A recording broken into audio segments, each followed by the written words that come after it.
This is the Collecting Real Estate Podcast. I'm your host, Stephen Purse, here with your co-host, Bill Hamill. I'm somewhat more comfortable collecting real estate than I am collecting other stuff.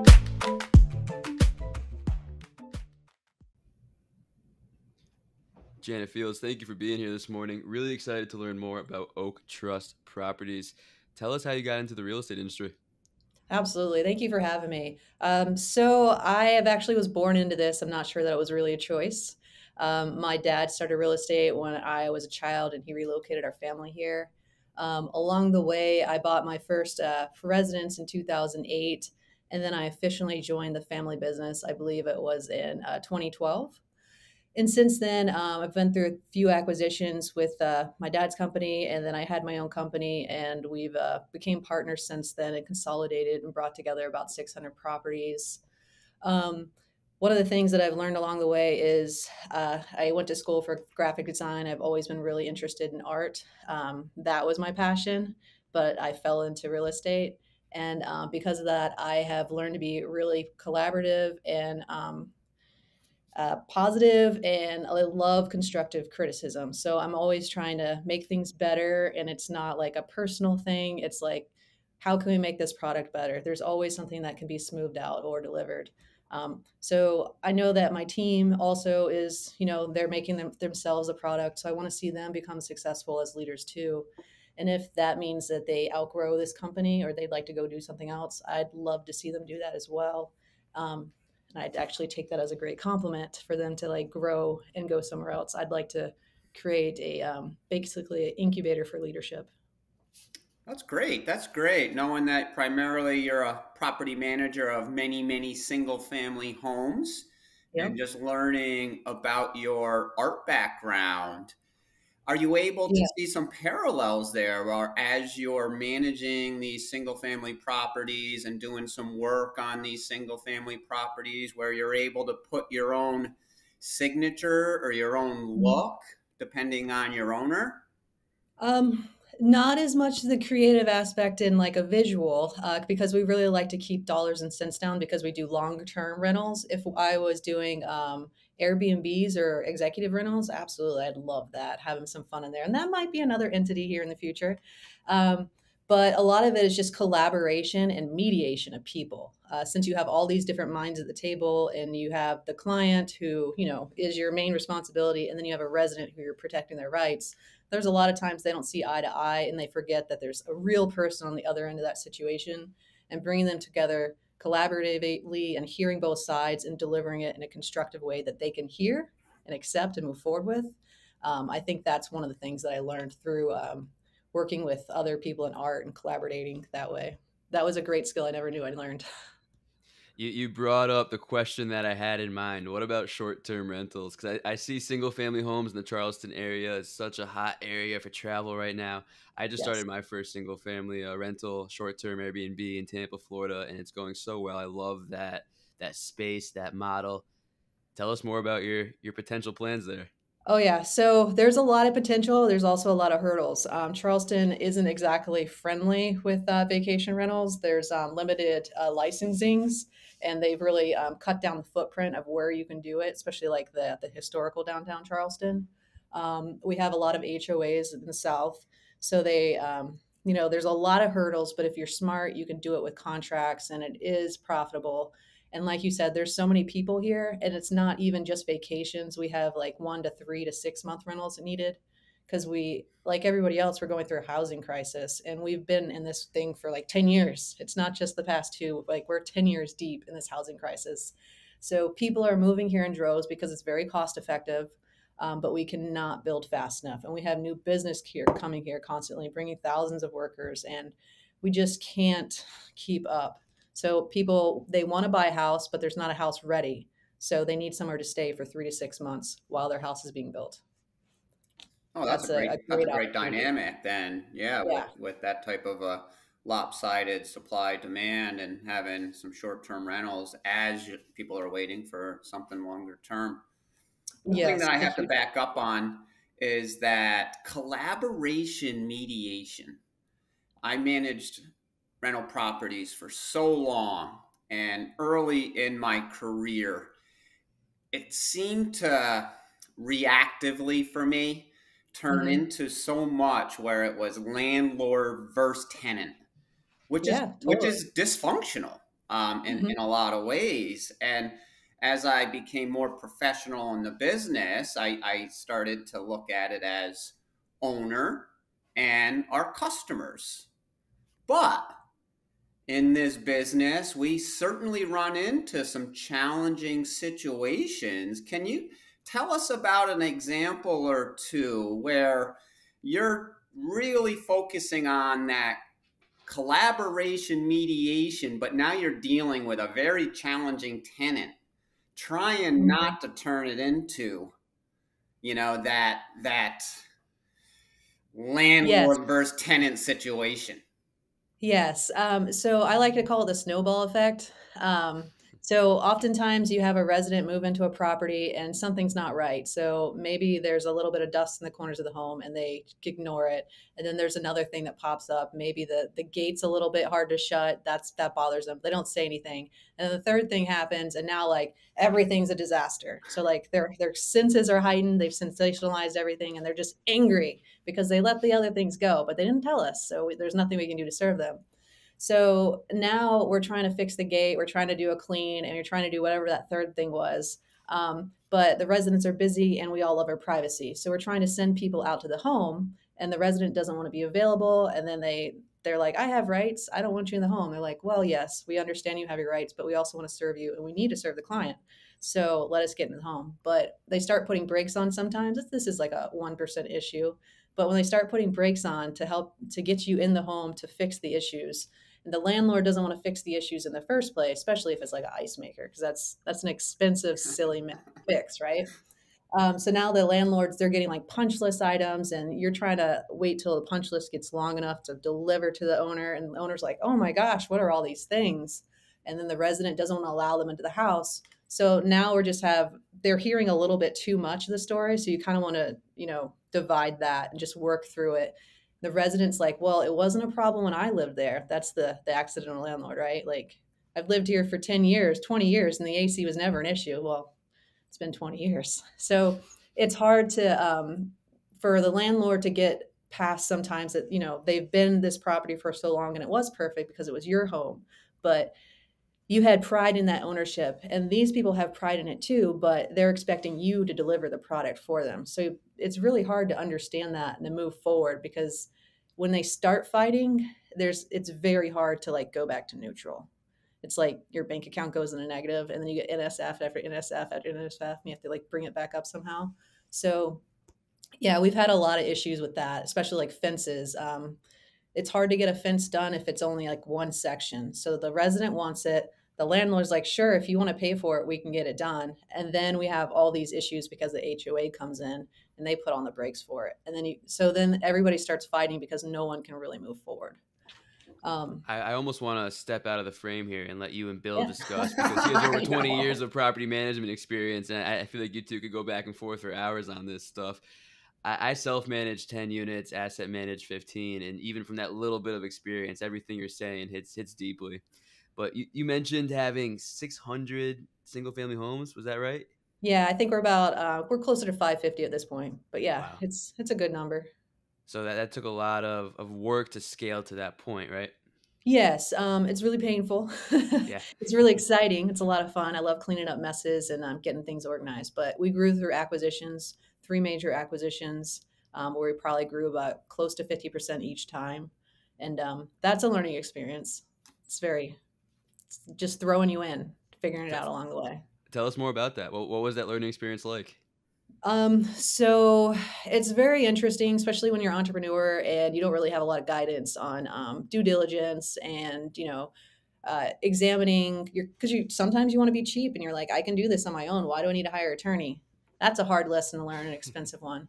So you don't do as great of a due diligence as possible because you're just kind of fumbling through it.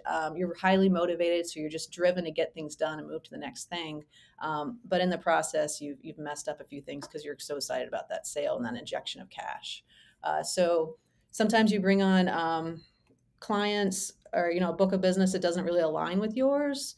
possibly like in the way they do things or culture or how accessible or not accessible the old clients are used to getting to like one key individual, like the old owner.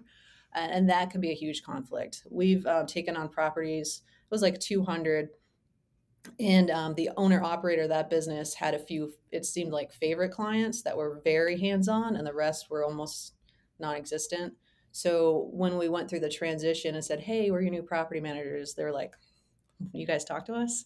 And then the other ones are like, you never talk to me, because they're used to like daily calls almost. So that's interesting to go through. And then everybody has the different like recording processes. So if you're not aligned there and they're like still on 3 folders in a file drawer that's like, you know, a massive wall of data, and you're trying to process all that stuff in, it's really hard to do due diligence on that kind of paperwork. Um, One of the big things that I noticed on the last acquisition was culture. We already had about 6 people in our office, which isn't huge, and then another 6 people in this other office. And when we came together, we had like a beehive and like ants, you know? So we had 2 different speeds. And when we came together, it was just like, it took a while, because it was like everybody was moving at different paces. Um, that was quite a challenge. That was a challenge I was not expecting. Was just operational. How you move together 2 different teams with 2 different cultures and bring them together and be on the same page. That was very hard. Yeah, I could definitely see that. There's a lot of moving parts going on, and I think you touched on it a bit.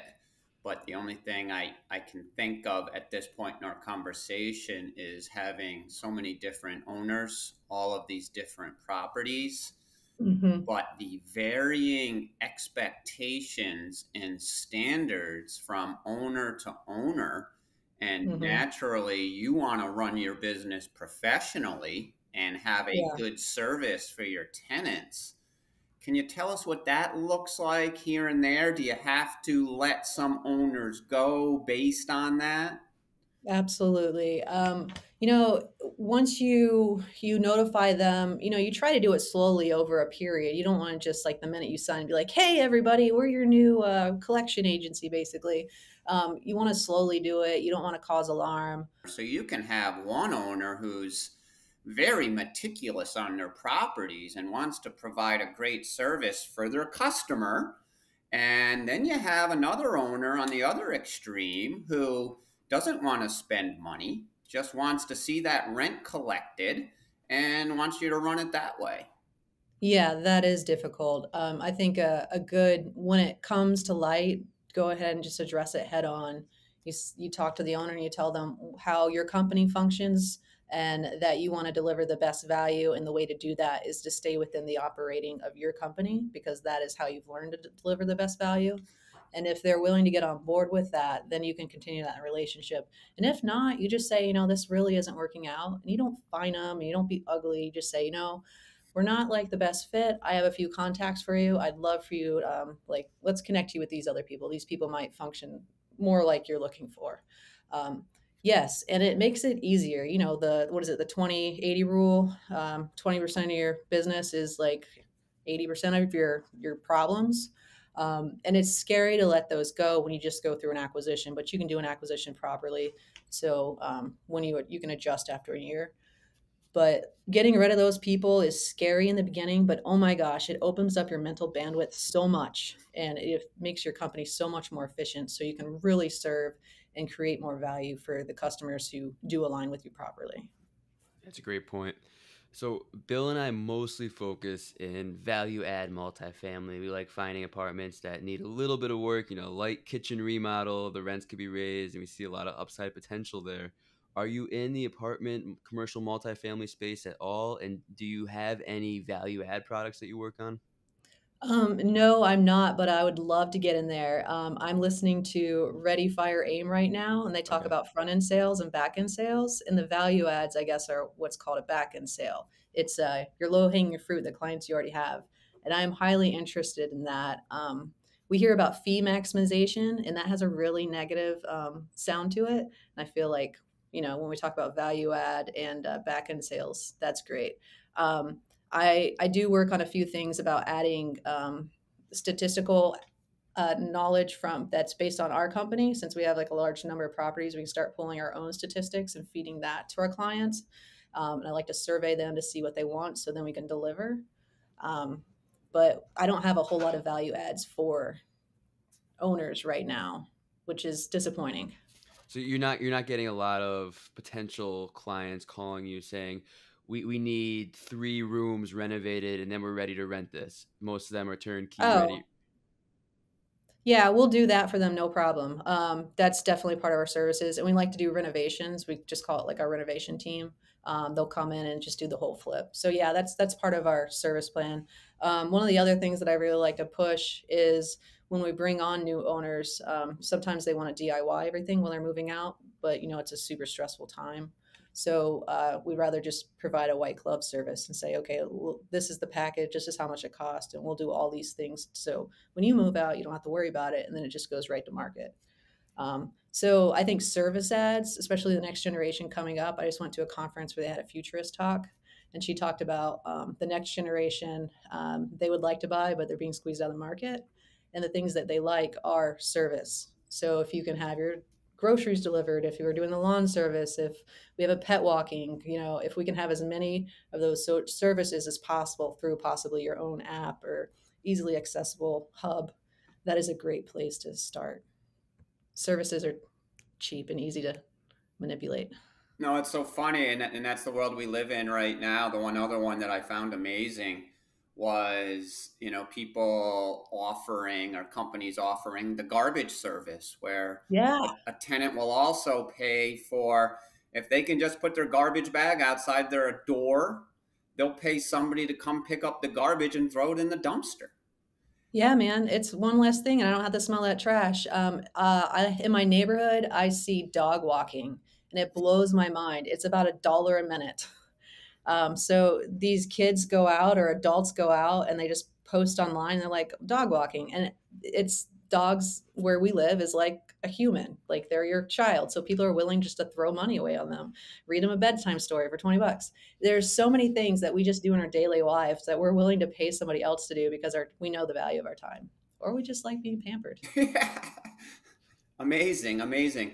Going back to the roots here with your dad's starting this real estate business, where is he with his career in real estate? Is he a single family guy, or did he have a vision into larger multifamily or different asset classes? No, he's a single family guy. He started off buying all these homes by moving around with the military, and he got really excited about that. So when we moved to Charleston, my mom was like, "This is it. We're staying here. We're planting roots." And he's like really excited about buying and selling. So then he got his license to do it for himself, and kind of just started collecting his own properties, and then people would come to him along the way, and it just kind of organically happened. It was never, I want this many properties. It was like, oh wow, this is happening. This is awesome. Um, he was always happy with the whatever acquisition we just did, and we didn't need to grow any bigger. So he was just happy when the money was coming in. He really was. But the smaller the operation is, almost the more profitable and the easier it is. Like sometimes I think we're crazy to make it much bigger. Yeah, I definitely see the profit per door go down. You scale sometimes. So Yeah. I'm curious about your company here because you've done such a good job scaling in a short period of time. You mentioned you had 6 employees and then you merged with another company as you acquired them. That was another 6 employees. Can you tell us more about what your office looks like today? How many employees are in office? How many people do you have ready to go for those flips? Because it's not easy having that renovation crew ready to go when you need them if you're not hiring them full time. So what does that all look like? So we actually lean on vendors, third-party vendors, and we have a really good relationship with them. A lot of them, we give them probably 80% of their business, so they depend on us. And we have an agreement that says this is how we function and this is how we expect you to function, and that really helps us. And then if they fall off track with that, we remind them. We just have a conversation and it corrects it. So leaning on vendors, it's really cost effective. It's really easy to be flexible that way. If you have problems, you just go to market and find a new vendor. And then our boots on the ground, we have 2 local property managers and 2 local people on our leasing team. One of them drives probably 90% of their time. And I'm working on a 1099 to help cover some of our in-person inspections. We also use an app where our residents will use it after we do our first initial inspection, after we physically get to the property after they moved in. Then we'll move over to apps. And then we have one more full-time driver that I would like to hire soon. So yeah, there's a lot of moving pieces, and we try to be as efficient as possible, which it takes a lot of work to teach everybody what's priority and how to be efficient and what's the cost of each action so they can think on a higher level. It's difficult. We also have, so we use Tenant Turner, which helps with scheduling and the remote lock boxes. So we don't need to actually physically go to the property to show. They also help answer the phones with the application leads. I feel like there's another thing we have for boots on the ground. That might be it for boots on the ground. Do you have an in-house construction team where, mowing grass, doing work orders, that type of stuff? No, that is actually on the wall for the future. Yes, I've been watching closely a few associates who do stuff like that. I have a friend, she has about the same amount of properties and she has maintenance in-house, and that's really interesting. I'd like to do that. And then I have a couple of friends, associates who they actually do virtual hiring, and that's pretty interesting. I have a few RTMs, remote team members, that we use, and that's been going really well. We have 3 of those, and I'm about to hire one more. That's extremely cost effective, and it really helps keep somebody in the desk so they don't get antsy and decide to go drive out when they're more effective behind a desk. We've had some good experience with remote team members as well. This is the Collecting Real Estate show, so I have to ask, are there any plans to start acquiring your own properties? Yes, absolutely. So I'm working on acquiring my first commercial property right now. I'm trying to identify one and buy it quickly enough. It's fun. And yeah, next year I'd like to start acquiring more properties. I think I want to play a little bit in each field. I'd like to do single family. I'd like to do small units, and I definitely want to get into some apartments under 100. And after I do that, I won't be satisfied. I'll have to do more. True entrepreneur. Yeah. Yeah, Stephen, you gotta let's explain our mantra since we met a year and a half ago. It's What's that go bigger, faster. Yeah. If it's not exciting, then why do it? All right, Yeah, right. So yeah, the beauty of the unknown is going from, and I waited way too long. And in all reality, I went from 2 families, 1 family, 6 unit, 8 unit, and eventually, you get into the medium size, larger properties. But at some point, yeah, I think I had enough of property management after 25 years because I was so in the trenches, so Yeah. involved, but it was so exciting to say, okay, it's time to pivot away and then just focus on large, large multifamily. And it's a whole nother world. Going back to if you're managing 600 single families, what type of software are you working with? So we use AppFolio. We've been using that for probably 6 or 8 years. It's extremely easy. There's a lot of other good software out there like Buildium and Rentvine. That's a new one that I've been hearing about that I'm pretty interested in. It's supposed to be really cost effective and really manipulative. And then we use Monday.com for systems and processes. So it kind of automates all your processes. It's like Process Street. So, Janet, it sounds like you have a couple of different lanes that you're focusing on moving forward. There's Yeah. multifamily, there's potential short term, there's maybe bringing in a construction team to be in house. Are you comfortable swimming in these different lanes at the same time? Or how are you going to manage all these different avenues that you want to move forward in? Yeah. So for a while, I said, I want to get this perfect before I do that. But listening to this book and listening to a few associates who are doing the same thing, I'm like, that'll never happen. This will never be perfect. That's silly. So I am taming this beast just a bit more. And then I'm going to go ahead and open up a brokerage and then possibly inspections because it's needed. And if I can create an inspection company that will support this company, I think that's a great move. But yeah, I also want to open just a general brokerage, all the different rentals for like short term, long term, executive, go ahead and just branch those out. But I want them under different entities. That way, I feel like we can keep our processes straight, and we'll have different brands, so we can control and pull data a little easier. And then if I get bored, I can sell them off easy too. Absolutely. I love these models where the different businesses support each other. I'm sure you're familiar with Bigger Pockets and everything David Greene's Yes. doing. And it just makes sense to have that brokerage and then the mortgage brokerage and have those different companies all funnel into one person who knows what they're doing. Yes, I think it's exciting. I don't know. Sometimes I think it's exciting. Sometimes I think it might be a little bit too much red tape. But to get into lending, I think that would be interesting for like wholesaling and like private banking. That's pretty interesting. I feel like it goes right into it as well, and maybe Absolutely. insurance. Yeah. Absolutely. So Bill's audio is cutting out here. Let's wrap this up, not take too much of your time. So this is the Collecting Real Estate podcast. They say you have to have 3 of something to have a collection. So we have 3 questions for you here today. First, in 5 words or less, what would you say is the most important thing you've learned since you started collecting real estate? Be humble and make room for errors. I like that. I'm trying to process that quickly. There's 2 different parts to that, but I think those are both very important in property management. Yeah. Second, what are your 1 to 2 year personal goals outside of real estate? So I do want to buy my first, outside of real estate. This Everyone year, wants to answer that with real estate. I say personal, and everyone that we it's the talk with is opposite. because that's all Yeah, you're thinking, right? That's all we it is. focus on. So I'm running a marathon this year. I was super excited about it, but now I'm like, oh, not as excited about it anymore, but I'm going to do it.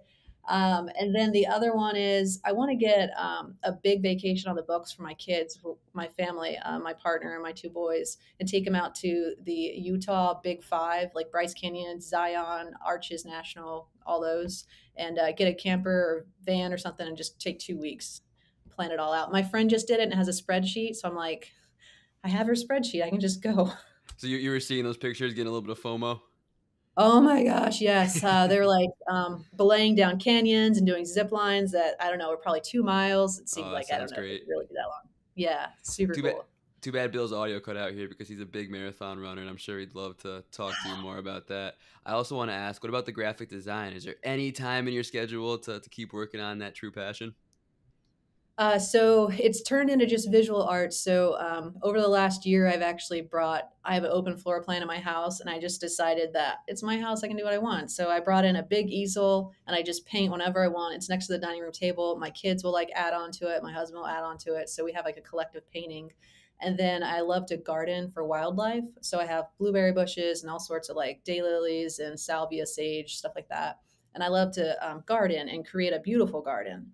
So they actually say gardening is the slowest performing arts. So, and I would agree. So I get my passion in those ways. I wonder if those people have ever tried painting, but it sounds like you're getting your your creativity out in other ways.